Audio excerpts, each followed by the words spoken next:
that effectively tackles all forms of COVID, a pan-coronavirus is being researched at hospitals around the country.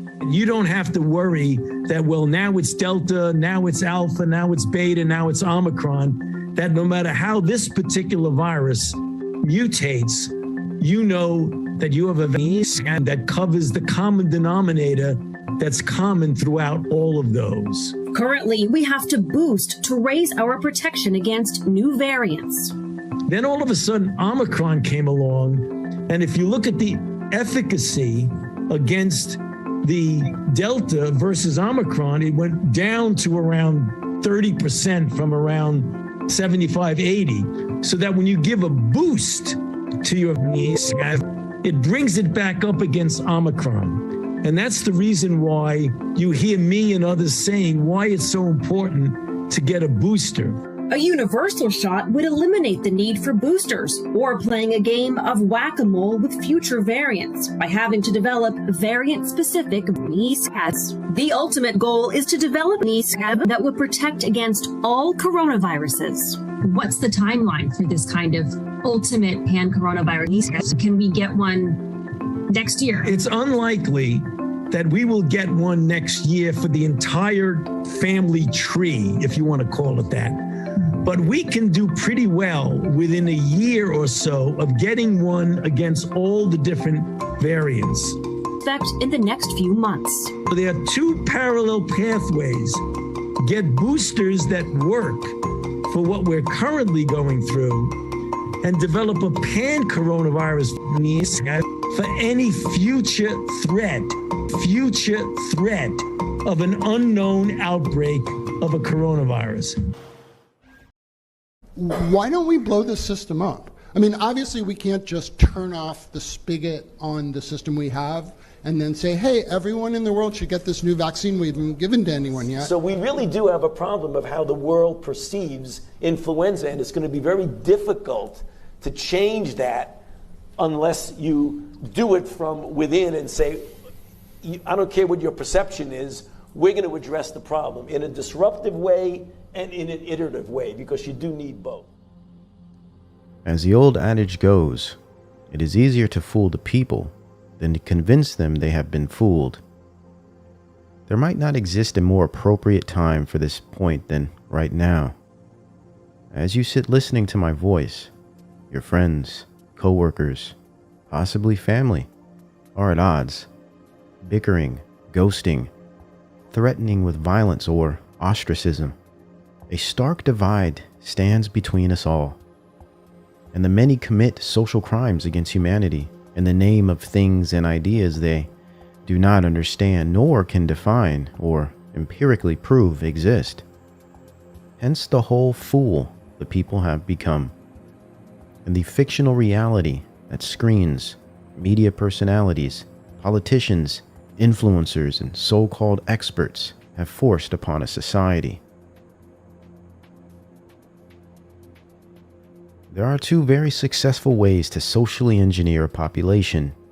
First is through the centralization of information deemed credible and truthful by a faction of experts.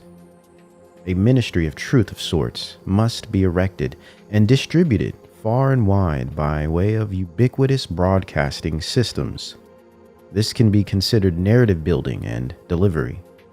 This process creates a false consensus or false sense of public opinion, which is meant to represent collectively a supported status quo ideal. Second, language stands as a type of magic that can turn a population into almost anything one wishes. There must be a redefining of terms, meaning of terms, and concepts must be fluid and ephemeral, gripping and powerful, ever-changing or interchangeable. But more importantly, the concept of repetition must drive the process. This idea is captured by the word used, iterative. We really do have a problem of how the world perceives influenza, and it's going to be very difficult to change that unless you do it from within and say, I don't care what your perception is, we're going to address the problem in a disruptive way and in an iterative way, because you do need both. So if information control, whether that be meaning and or distribution of information, are prime aspects of shaping the public mind, modifying behavior of mass groups, or socially engineering a society, what is the essential purpose of such deception? Why are we wise to question the trustworthiness of our appointed saviors of public health and lords of epistemology?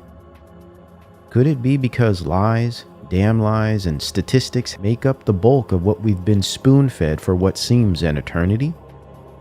Are we being purposely misguided towards an end not within our best interests? Are we being treated like a herd of animals opposed to individual souls created in the image of God? If we are being deceived, what is the purpose of such deception? This can be answered in one word: transition. A move, a directive, a change, a reset, if you will. In order to make the transition from getting out of the tried and true egg growing, which we know gives us results that can be, beneficial. I mean, we've done well with that, to something that has to be much better. You have to prove that this works, and then you've got to go through all of the clinical trials, phase 1s, phase 2s, phase 3, and then show that this particular product is going to be good over a period of years. That alone, if it works perfectly, is going to take a decade.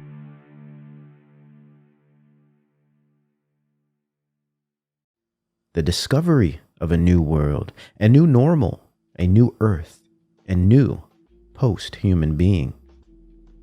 This has been accomplished through the convincing of man that he is sickly, unsafe, and in need of indefinite care from his superiors.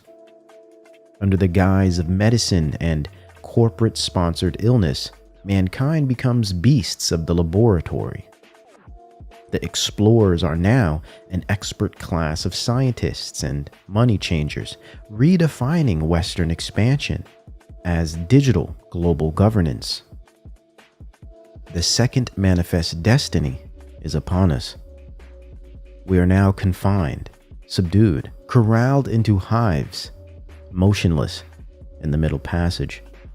In the bowels of massive ships we weep, as we stare at our limbs, clueless to how we have suddenly been enveloped by chains. The old world is the old system, and the new world is the new system. The transition will take time, pain, but more importantly, it will take convincing or force. Phase 2s, phase 3, and then show that this particular product is going to be good over a period of years. That alone, if it works perfectly, is going to take a decade. Or possibly 18 months given the proper circumstances, or emergency status, or an entity of excitement, hence urgency for emergency. There might be a need or even an urgent call for an entity of excitement out there that's completely disruptive, that's not beholden to bureaucratic strings and processes. In other words, the transition requires a catalyst, a jump start as it were, the tried and true impetus of fear and crisis. The impending doom of external threats shapes the perfect hero and distressed damsel dynamic. Conflict and discomfort is created to prepare a need for security and intervention. We understand historically war or conflict has been the key driver of history. Pain seeks a healer. This way, the transition is not simply sped up, but justified, moral even. But next, there's the concept of information. And within the information age, knowledge and data represent currency and power. Unlike the industrial age that is oriented towards maximizing material output and economic growth, informationalism of the 21st century, according to sociologist Manuel Castells, is oriented towards technological development, that is towards an accumulation of knowledge and towards higher levels of complexity in information processing. The material goods and services of the motor-driven industrial age have been eclipsed by the microprocessing communication of the information age, where knowledge is not only power, but informs our shared reality. The marketplace is no longer physical, but virtual, and no longer is manufacturing material goods as important as the manufacturing of ideas.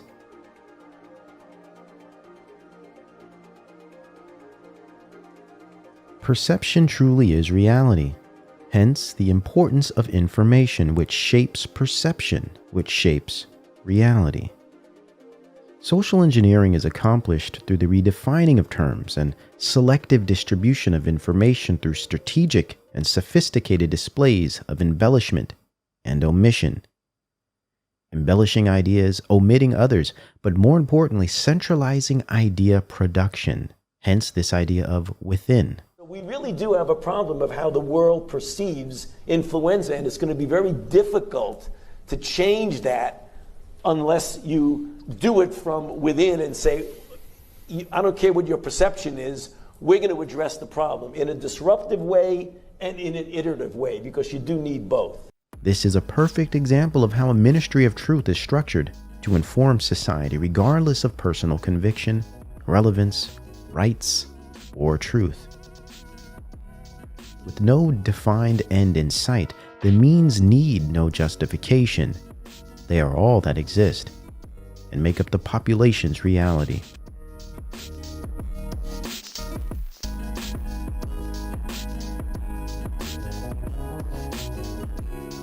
Back to the term iterative. Repetition and enduring programming of the perception is required to standardize lies and uphold a house of cards. And of course, disruptive.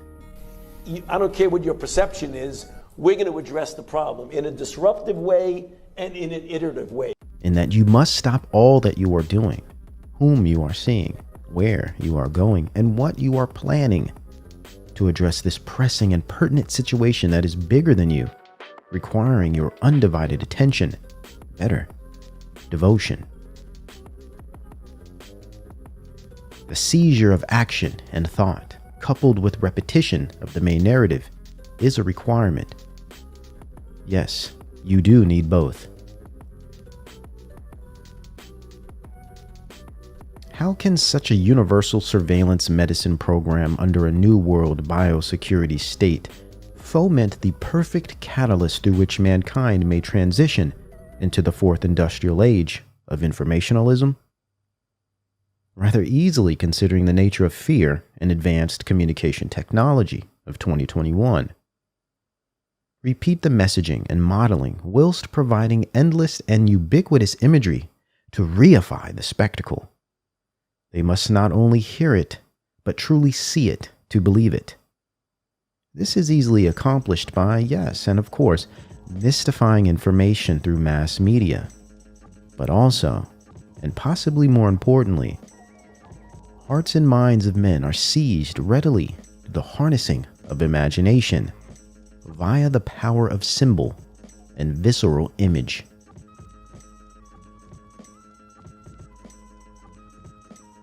In his work The Crowd, a study of the popular mind, Gustave Le Bon sums this idea up with surgical accuracy. Whatever strikes the imagination of crowds presents itself under the shape of a startling and very clear image, freed from all accessory explanation or merely having a few marvelous or mysterious facts. Examples in point are the great victory, a great miracle, a great crime, or a great hope. Or for today, a modern take would be a great pandemic. He continues, things must be laid before the crowd as a whole, and their genesis must never be indicated. 100 petty crimes or petty incidents will not strike the imagination of crowds in the least, whereas a single great crime or a single great accident will profoundly impress them, even though the results be infinitely less disastrous than those of the 100 small accidents put together. To buttress his point, and for example, we could look at how people today seem to ignore the massive scale of death by other diseases, infectious and non-infectious, that make our so-called pandemic pale in comparison. Millions a year that die from hunger or the common flu do not register in the public mind because they do not have corporate state-funded image campaigns to establish them as worthy issues of public health concern. They have not been given buzzwords and thickening plots and events to construct narratives of mass social destruction. True believers are paradoxical in that they must see to believe, yet often what they believe they have truly never objectively witnessed or observed. The key is either to influence society such that it appeals to a common good or common ideal, or to convince individuals that their subjective beliefs and convictions are not only objectively moral, but akin to some unique aspect of their identity, an aspect that they foolishly believe they have formed on their own. Technocratic propaganda turns humanity into a unit to be experimented on, yet it also hijacks the individual self and conflates the state-defined common good with the needs of the subjective self. In effect, the objective and subjective become blurred, similar to the accompanying blur of truth and untruth, sick and healthy, etc. It operates on a macro and micro scale simultaneously, therefore influencing the herd through an aggregated process of deconstructing and reformatting the individual. With each and every individual influenced and altered via their mediated experience, the crowd is formed as a result. As reality is constructed for them, or him or her, so are their ideas and perspectives, and even their individual identities. We see this via examples of identification through in-group membership, like the recent onset of Team Moderna or Team Pfizer rhetoric, double or triple jabbed as a marker of identity in online accounts. Social media ubiquity and platforms' managerial use of algorithms increases this fact. Therefore, the public mind becomes a product of a vacuum, and the average person becomes the representation of an idea. The crowd becomes the representation of an ideology, and civilization begins to look more like an arrangement of cults. This phenomena can be described by the socio-psychoanalysis of Raymond Barlow. He had described the development of the information age in contrast to prior eras as a maddening paradox. Mainly, he described the inconsistent relationship between group networking and the independent subject experience. As informationalism increases networking and integration of human action and communication, it paradoxically decreases the authenticity of the individual and the sovereignty of the personal and private. Self and object or group become enmeshed. Whilst the network society shrinks time and space, bringing the group together into a functional and tangible unitary system, it violently subverts the traditional Western concept of a separate, unique, and independent self. The closer and more familiar we get as a group, the more alienated we are from our authentic selves. This dynamic is what psychology would call enmeshment, a sign of pathology.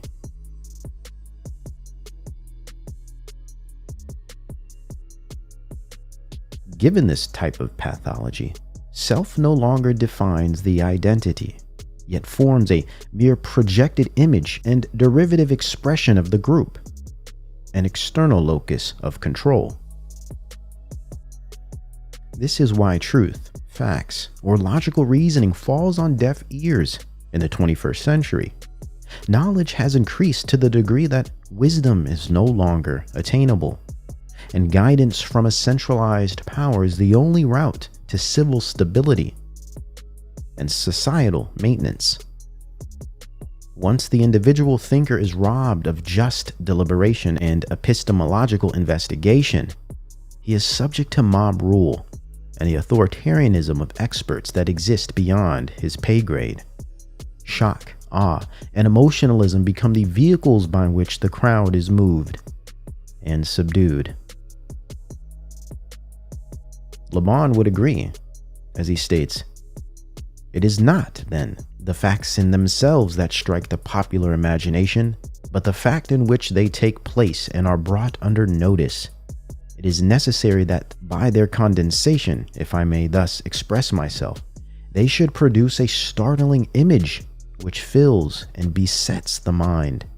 To know the art of impressing the imagination of crowds is to know at the same time the art of governing them." Hence spring 2020, whereby the great informational transition to the world biosecurity state began its era. Decades of design and strategy brought us all a feigned and orchestrated crisis and indefinite pandemic era set to define the years between 2020 and 2030.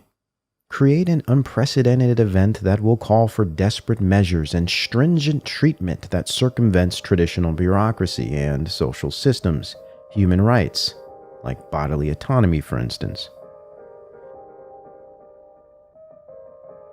Seize the opportunity to succeed in mandating draconian orders that have yet to have laws established as protection against such actions. Strike the public when vulnerable and without a shield to protect them. If they can print money from thin air, they can surely pull policy out of their ears, some would argue, from other places. Back to language, particularly meaning of language, and the authority a given person is qualified to exact when using that language. What do I mean? Like when speaking a foreign language in a foreign land, experience may be difficult. Meaning, communication, and action are all contingent on one's ability to use language. So if one's ability to use the language of his land is limited, so are his experiences and degrees of understanding. What is important here is the idea that specialized language and intellectual concepts have dominated current public policy and confounded the public's conversation on objective reality. What is real and what is not real, or true or untrue, and the discussion on their relationships has recently been relegated to the annals of experts and technicians, specialists and fact-checking authorities. No longer can the public qualify to make decisive and informed judgments on their current moment, independent of cited sources and legacy media-linked data. We have become intellectually codependent and are no longer qualified to make judgments for ourselves, not even regarding our own bodies. The environment is not merely unsafe to live in, but unsafe to think in as well, apparently. If technocracy is defined by, and no longer government, but governance, through a corporatist techno-specialist class and its systems of mechanism, then it would follow that its ministry of truth is defined by a specialized language its underclasses do not understand independently. With knowledge and communication being the pillars of informationalism, it would be wise on the part of those in power to create a form of monopoly on language and on meaning. Controlling information is to control perception of reality, making what Peter Drucker would have called the development of a post-industrial knowledge society ruled by specialists and information technicians, or Alvin Toffler's concept expressed in his work The Third Wave, the information society where computers control all that exists. Today, we refer to this idea as the data-driven economy in an age of automation. Possibly a prelude to this trajectory of data worship could be found in the work of Francis Bacon. In his piece, The Advancement of Learning, Bacon makes contentious references to the importance of organizing knowledge under a ruling king to wield an absolute form of power. He called for a state-funded scientific council of knowledge keepers that would guide nature and humanity as stewards of the earth. Knowledge seeking and knowledge managing as a pursuit of power. From his view on knowledge and a new scientific outlook on man and nature, the Royal Society was formed in 1662. From this point forward, the world would be approached as a scientific state, solidifying a separation of knowledge from ethics and its Christian foundations. Therefore, morality and faith took a backseat to the new and nascent marriage, knowledge and power, under the name science. They called it a scientific revolution or age of enlightenment. The secular state of scientific outlooks had formed, and hundreds of years later, an advanced version would surface. The biosecurity state of the Fourth Industrial Revolution.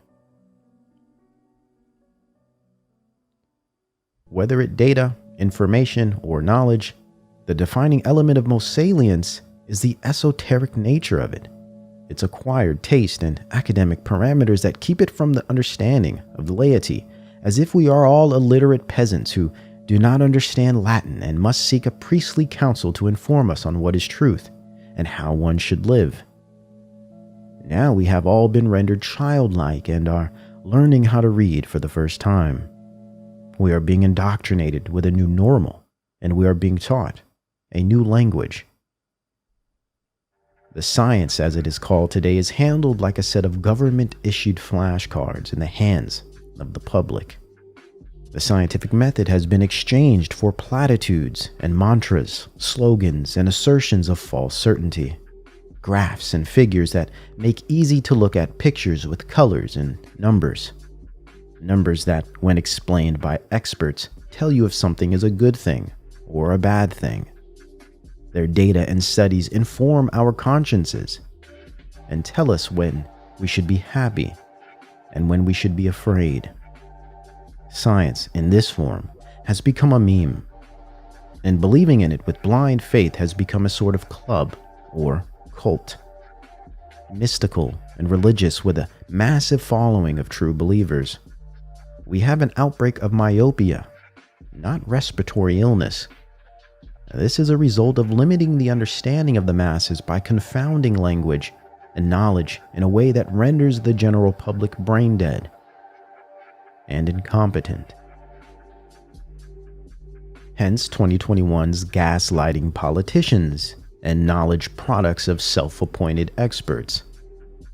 It is a secret knowledge, a craft, or scientistic Gnosticism. Scientistic in that it is not empirically scientific, and essentially is a theoretical practice. And Gnostic in that it is built of acquired knowledge, specialized intellectual constructs of esoteric engineers and technicians funded by corporate state interests, pharmaceutical cartels, and foundation money. Their knowledge products have become standard curriculum in university systems, indoctrinating our youth and future generations, and echoed in mainline media network programming. This is how status quo perspective is manufactured, and mainline narratives are built by which public opinions are formed. There is image, there is symbol, and then there is the authority over language. Since 2020, our language has been dominated by studies and statistics that the average person does not understand. Speaking English and acting with a thinking brain no longer determines experience in America. Evan McAleese and Sarah Lee.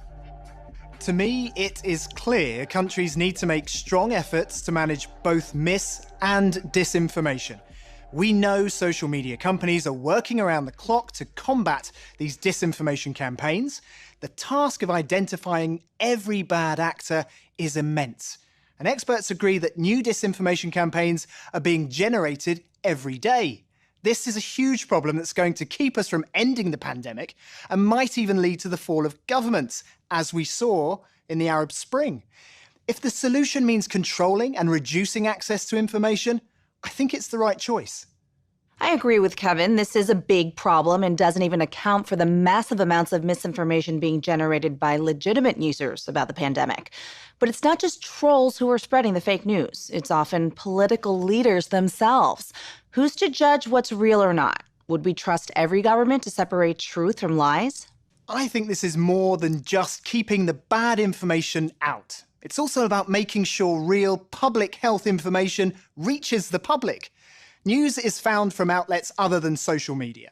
News organisations, public health groups and companies need to help people take the right actions to protect themselves by promoting accurate, real information about the outbreak. Calls for change are getting louder. What I want to see is action in this place. Congress is weighing how to regulate social media. Whistleblower Frances Haugen Tuesday. We can afford nothing less than full transparency.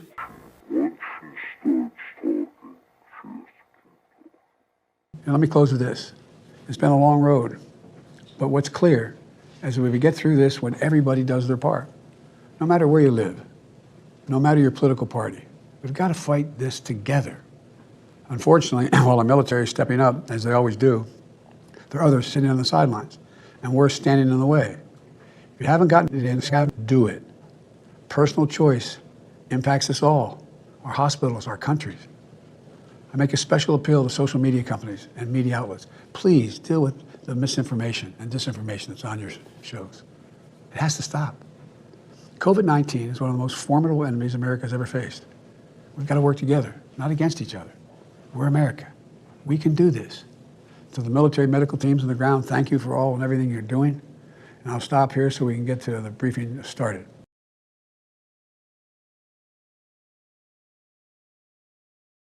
Now it is the relinquishing of critical thinking and guidance of virology and epidemiology that determines one's experience in the once free society known as the United States.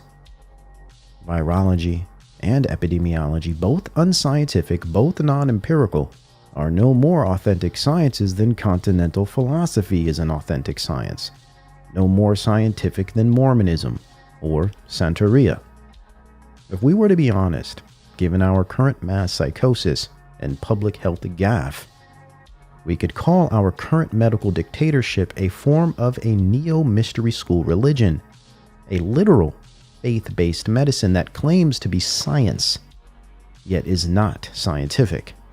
Chuck, because a lot of what you're seeing as attacks on me, quite frankly, are attacks on science. Because all of the things that I have spoken about consistently from the very beginning have been fundamentally based on science.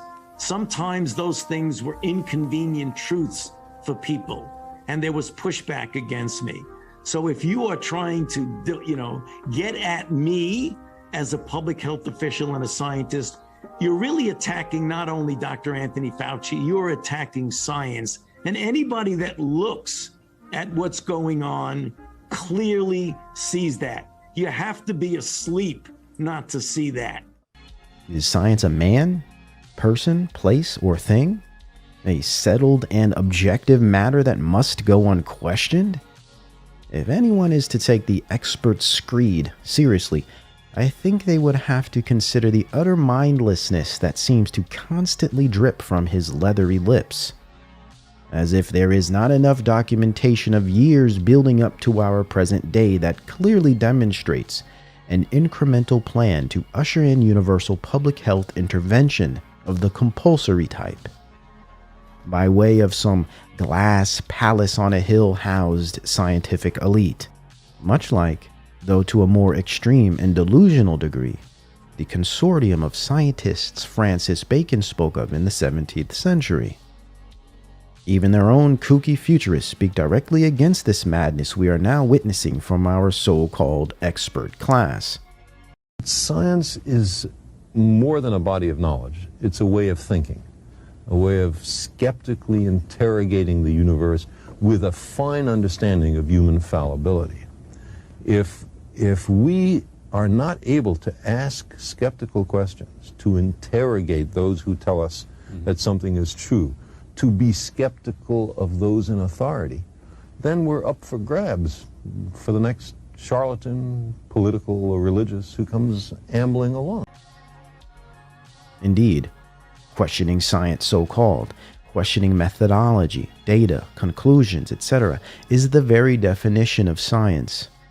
But what we will discover is that no, what we are experiencing is not science at all. It is a course of deceptive transition being rolled out under the guise of science and public health. It is about the personality and authority of the message giver that is important, not the message, nor the validity, accuracy, relevance, or truth of the message. How, you might ask? Where is the proof? Even when the science is proven wrong or inadequate, biosecurity state authoritarianism simply doubles down. The controversy since the virus started include the botched testing at the beginning, no research on masks for children in primary care, the J&J pause, the controversy over the use or non-use of ivermectin, and there was no study yet completed. Dr. Collins told me it's not done yet. The no discussion of natural immunity, which exists and ought to be out there. The discussion of herd immunity, which is switched back and forth. The mask discussion at the beginning, don't wear masks, the noble lie, and then wear masks. Now, equity issues in the FDA panel scientific discussion. I've lost confidence in the CDC and the FDA. And I actually believe a lot of Americans, a significant part of America, now have lost confidence in you, Dr. Fauci. Is there a point where you will say, I do more harm than good because people don't listen to me anymore, and step aside? No. Absolutely, unequivocally no, Hugh. No. Look, I don't know who you are, what you are, where you came from. But I'm not taking any more of this. You get the hell out of here before I throw you out. No. Absolutely, unequivocally no.